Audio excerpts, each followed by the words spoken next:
ધોરણ 12 ગણિત એમાં આપણે 10મું પ્રકરણ જોતા હતા. 10મા પ્રકરણની અંદર 10.3 સ્વાધ્યાયના 15 દાખલા સુધી આપણે ગણેલું. 16મા દાખલાથી આગળ જોવાનું છે. તો દાખલા નંબર 16નો અભ્યાસ કરીશું. તો દાખલા નંબર 16. 16મા દાખલાની રકમ આવી છે. સાબિત કરો કે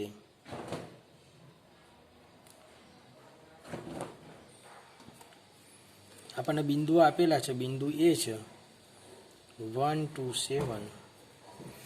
બિંદુ બી આપેલું છે 2 6 3 અને બિંદુ સી આપેલું છે. સી બિંદુ છે 3 10 અને -1. સમરેખ છે તેમ બતાવો. આ એ બી અને સી આ 3 બિંદુઓ સમરેખ બતાવવાના છે. સૌથી પહેલાં તો આપણે દરેકના સ્થાન સદિશ વિચારી લઈએ છીએ. બરાબર છે. એટલે અહીંયા આગળ આ ત્રણેય બિંદુ આપેલા બિંદુઓ વિચારીએ તો એ 1 2 7, બી 2 6 3 અને સી 3 10 -1 આપેલ બિંદુઓ છે. સૌથી પહેલાં હું એ બી સદિશની વાત વિચારું છું. સદિશ એ બી તો 2 6 3 -1 2 7 તો થશે 1. 6માંથી 2 જશે તો 4. 3માંથી 7 જશે તો -4. એટલે 1i પ્લસ 4j -4k. આ આપણને મળ્યો એ બી સદિશ મળ્યો. હવે આપણે બીસી સદિશ વિચારીશું. તો 3 10 -1 ઓછા બી એટલે 2 6 3. તો 3માંથી 2 જશે તો 1. 10માંથી 6 છે 4. -1 -3 એટલે -4 is equal two 1i plus 4j plus -4k. આ બીસી મળી ગયો છે. હવે આપણે સીએ સદિશ વિચારીશું. તો સી એ એટલે એમાંથી સી બાદ કરીશું. તો 1 2 7 -3 10 -1. તો 1 ઓછા 3 એટલે -2. 2 ઓછા 10 એટલે -8 અને 7 -1 એટલે 8. એટલે -2i -8j પ્લસ 8k થશે. હવે અહીંયાથી -2 કોમન કાઢું તો 1i plus 4j plus 4k આવું મળે. એટલે કે -2 ગુણ્યા બીસી આવું થશે. એટલે આનો અર્થ એવો થયો કે આ સીએ અને બીસી બે પેરેલલ છે, સમાંતર છે. તો સીએ સદિશ સમાંતર બીસી સદિશ છે. અને બંનેમાં સી બિંદુ કોમન છે. સી સામાન્ય બિંદુ છે. હવે જો આ પરિસ્થિતિ હોય તો બંને સદિશો સમાંતર છે. બંનેમાં એક બિંદુ કોમન હોય એટલે બંને સદિશ એક જ રેખા પર હોય એટલે કેવા કહેવાય? સમરેખ થયા. એટલે કે એ બી સી સમરેખ બને. બોલો, સમજી શકાય છે? ખ્યાલ આવશે? આ હતો આપણો દાખલા નંબર 16. હવે આપણે દાખલા નંબર 17ની વાત કરવી છે. 17મા દાખલાની રકમ આ પ્રમાણે છે.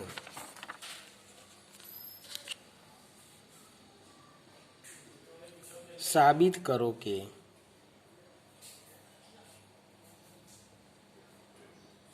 સદિશો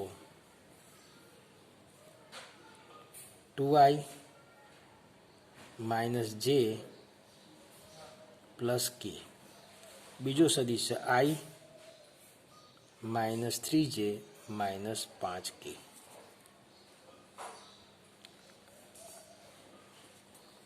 અને ત્રીજો સદિશ છે 3i -4j -4k.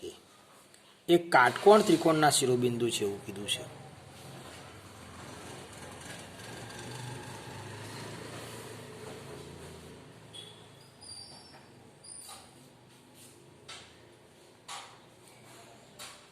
હવે કાટકોણ ત્રિકોણના શિરોબિંદુ બનાવવા હોય તો આપણે પાયથાગોરસનો સિદ્ધાંત વાપરીએ તો પણ આપણે કાટકોણ ત્રિકોણ સાબિત કરી શકીએ છીએ, એક ખૂણો કાટખૂણો બતાવી શકાય. અને એ સિવાય સદિશનો અભ્યાસ કર્યા આપણે એટલે આપણે એવું પણ વિચારી શકીએ છીએ કે કોઈ બે બાજુઓના સદિશ હોય અને સદિશનો ડોટ ગુણાકાર 0 હોય તો બંને બાજુ વડે બનતો ખૂણો કાટખૂણો થાય તો એ ત્રિકોણ કાટકોણ ત્રિકોણ બની શકે. તો આપણે અહીંયા આગળ 3 શિરોબિંદુ લઈ લઈએ છીએ. પહેલું શિરોબિંદુ એ લઈએ છીએ, એ છે 2i - j પ્લસ k. બીજું શિરોબિંદુ બી છે, એનો સ્થાન સદિશ છે i - 3j - 5k તથા ત્રીજું શિરોબિંદુ સી છે 3i - 4j - 4k છે. હું સૌથી પહેલાં આપણે 3 બાજુઓ પૈકી એક બાજુ એ બી વિચારી. તો એ બી એટલે બીના સ્થાન સદિશમાંથી એનો સ્થાન સદિશ બાદ થશે એટલે i - 3j - 5k ઓછા 2i - j પ્લસ k. તો i - 2i એટલે માઇનસ i થશે, -3j પ્લસ j એટલે -2j થશે અને -5k - k એટલે -6k થશે. આ આપણને મળ્યો એ બી સદિશ. બીસી સદિશ વિચારીએ તો સીના સ્થાન સદિશમાંથી એટલે 3i - 4j - 4k ઓછા બીનો સ્થાન સદિશ એટલે i - 3j - 5k. તો 3માંથી એક જશે તો 2i - 4j વત્તા 3j એટલે -j -4k પ્લસ 5k એટલે પ્લસ k. આ આપણને મળ્યો બીસી. હવે આપણે શોધવો છે CA. તો CA સદિશની વાત કરું તો એમાંથી સી બાદ થશે એટલે 2i - j પ્લસ k. એનો સ્થાન સદિશ છે ઓછા સીનો સ્થાન સદિશ 3i - 4j - 4k. 2i - 3i એટલે શું થશે -i -j પ્લસ 4j એટલે પ્લસ 3j થશે અને k પ્લસ 4k એટલે 7k થશે.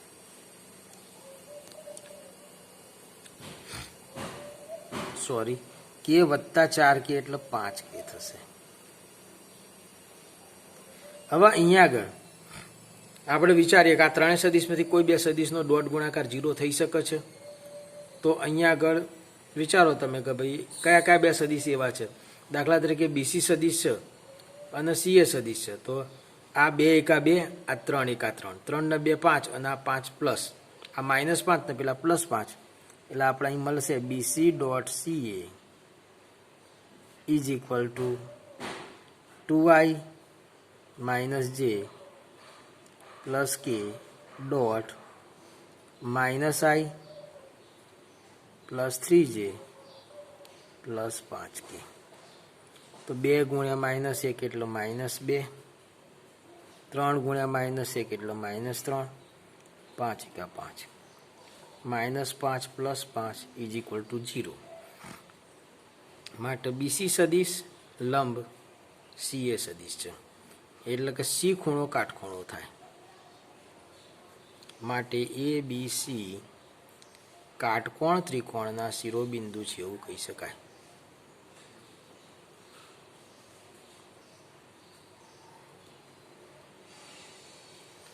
તો આ હતો 17મો દાખલો. 18મો અને 19મો જે બી છે MCQ છે, જે આપણે MCQની સાથે લઈશું. હવે આપણે આગળના ટોપિકની ચર્ચા કરીશું. આપણે એક સદિશનું, જે સદિશના ગુણાકારના 2 પ્રકારની વાત કરેલી એ પૈકીનો એક પ્રકાર પૂરો કર્યો. હવે બીજો પ્રકાર સદિશનું બહિર્ગુણન એની વાત કરીએ.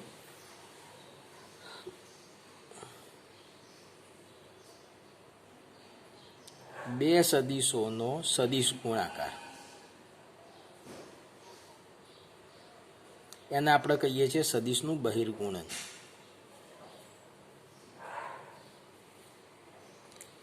બે સદિશોનું બહિર્ગુણનની વાત આવે તો અહીંયા વાત કરીશું. તો કોઈ બે શૂન્યતર સદિશ એ અને બી આપેલા છે.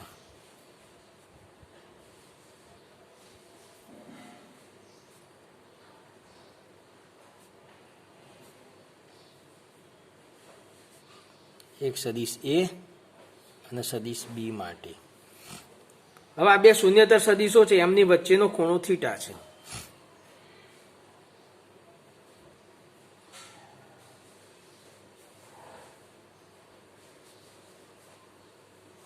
જ્યાં 0 less than or equal to theta less than or equal to pi છે. અને એ સદિશ અને બી સદિશના લંબ એકમ સદિશ n છે.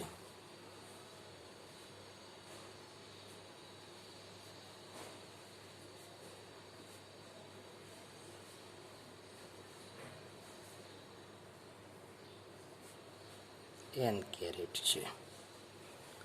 હવે આટલી વસ્તુ આપણને આપેલી હોય તો એ અને બી નો ક્રોસ ગુણાકાર એટલે કે એ તથા બી સદિશનું બહિર્ગુણન એ ક્રોસ બી વડે દર્શાવાય છે. જ્યાં એ સદિશ ક્રોસ બી સદિશ is equal to mod A mod B, એનું માન બીનું માન ગુણ્યા sine theta into n caret. આ હતી વ્યાખ્યા એ અને બી બંનેના ક્રોસ ગુણાકારની.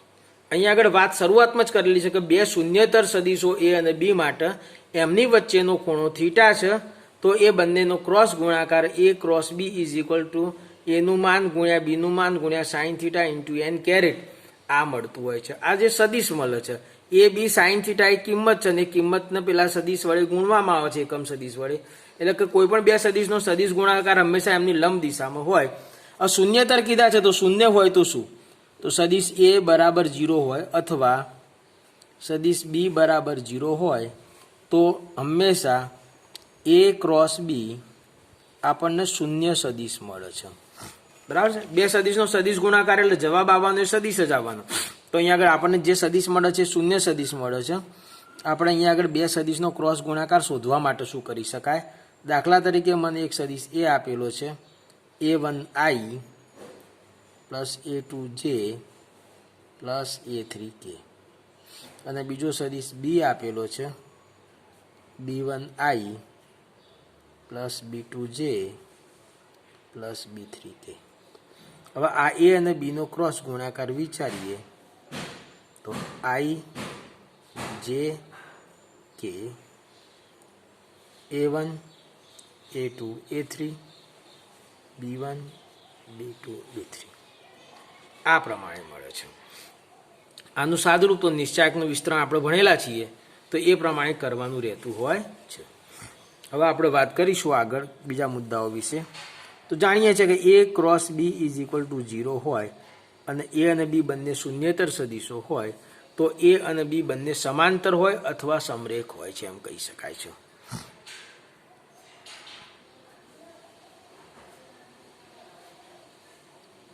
બંને સમાંતર કે સમરેખ હોય છે. હવે અહીંયા આગળ આપણે એકમ સદિશો માટે વિચારીએ તો દાખલા તરીકે આઈ એ એકમ સદિશ છે એનો આઈ સાથે જ ક્રોસ ગુણાકાર કરવામાં આવે તો મેં તમને વાત કરી કે જ્યારે બે સદિશ સમાંતર અથવા સમરેખ હોય બંનેની દિશા સમાન હોય તો એ બંનેનો ક્રોસ ગુણાકાર 0 થાય. એટલે આઈ ક્રોસ આઈ કરો તો 0 મળવાનો, એ જ રીતના જે ક્રોસ જે કરો તો પણ 0 મળવાનો શૂન્ય સદિશ, અને એ જ રીતના કે ક્રોસ કે કરો તો પણ શૂન્ય સદિશ મળવાનો. એ જ રીતના આઈ ક્રોસ જે કરવામાં આવે તો કે મળે છે. આઈ અને જે એ એક્સ અને વાય એક્સની દિશાના એકમ સદિશ છે, બંનેનો લંબ ઝેડ દિશામાં આવે તો કે મળે. પછી જે ક્રોસ કે કરો તો આઈ થશે અને કે ક્રોસ આઈ કરો તો જે મળે છે. તો આ હતા બે સદિશના એકમ સદિશો જે આપણા છે એક્સ વાય ઝેડ અક્ષની એના ક્રોસ ગુણાકારની વાત. હવે આપણે ખૂણો માટે અથવા તો થીટા શોધવો હોય અને એ ક્રોસ બી આપેલો હોય તો એ ક્રોસ બી બરાબર mod A mod B sine theta લઈએ તો અહીંયા આગળ sine theta is equal to A cross B upon mod A into mod B થશે. તો આ પણ તમને ખ્યાલ આવશે જ. હવે આપણે આ જે ક્રોસ ગુણાકાર છે એ ક્રમના નિયમનું પાલન કરતું નથી. કેમ નથી કરતું? તો આપણે જાણીએ છીએ કે દાખલા તરીકે એ ક્રોસ બી વિચાર્યું તો આપણે આગળ વાત કરેલી કે ભાઈ આઈ જે કે A1 A2 A3 B1 B2 B3. હવે નિશ્ચાયકના કોઈ પણ બે હારની અદલા બદલી કરવામાં આવે તો નિશ્ચાયકનું મૂલ્ય ઋણ બને છે. એટલે B1 B2 B3 કરીએ અને A1 A2 A3 કરીએ તો આ માઇનસ થઈ જશે. એટલે આ થઈ ગયું બી ક્રોસ એ. એટલે એ ક્રોસ બીનું જો બી ક્રોસ એ કરવામાં આવે તો એનું મૂલ્ય ઋણ થાય છે એમ કહી શકાય છે. બોલો, ખ્યાલ આવશે આ પણ. હવે બીજા કેટલાક સૂત્રો અગત્યના છે. અગત્યના સૂત્રોમાં પહેલાં ત્રિકોણના ક્ષેત્રફળની વાત કરું. કોઈ ત્રિકોણ હોય એની બે પાસેની બાજુઓના સદિશ આપેલા હોય, એટલે કે સદિશ એ અને સદિશ બી. બે ત્રિકોણની પાસેની બાજુઓ છે. ત્રિકોણની પાસેની બાજુને દર્શાવતા સદિશ એ અને બી છે તો ત્રિકોણનું ક્ષેત્રફળ એનું સૂત્ર થશે 1/2 mod of A cross b. એટલે એ ક્રોસ બી સદિશ શોધવાનો, એનું માન શોધવાનું અને એના અડધા કરીએ તો આપણને એ ત્રિકોણના ક્ષેત્રફળનું મૂલ્ય મળે છે.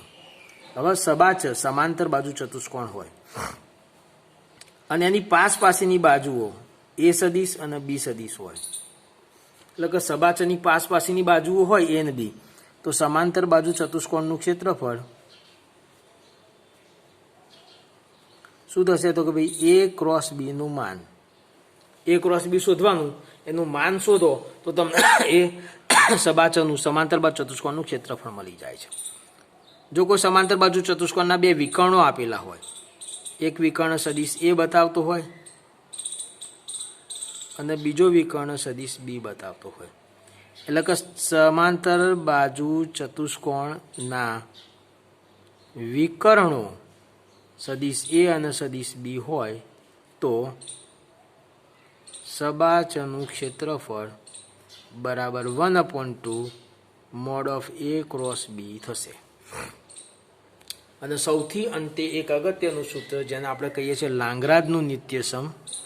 તો લાંગરાજનું નિત્યસમ આ પ્રમાણે છે: એ ક્રોસ બી નો વર્ગ is equal to mode of એનો વર્ગ, એના માનનો વર્ગ વત્તા ગુણ્યા બીના માનનો વર્ગ માઇનસ એ ડોટ બીના માનનો વર્ગ. ફરીથી રિપીટ કરી દઉં છું. એ ક્રોસ બીના માનનો વર્ગ ઇઝ ઇક્વલ ટુ એનું મૂલ્યનો વર્ગ ગુણ્યા બીના મૂલ્યનો વર્ગ માઇનસ એ ડોટ બીના મૂલ્યનો વર્ગ. અહીં તમે મોડ કરો તો પણ વાંધો ના આવે, ન કરો તો પણ વાંધો ના આવે. બરાબર? તો આટલા સૂત્રોના આટલી વિગતો આપણે જાણવી જરૂરી છે, અગત્યની છે. આટલું આવડતું હોય તો આપણે સ્વાધ્યાય 10.5 કરી શકીએ છીએ. 10.4 કરી શકીએ છીએ. તો સ્વાધ્યાય 10.4ની વાત આપણે કરીશું આગળના તાસમાં. 10.4 સ્વાધ્યાય જોઈએ.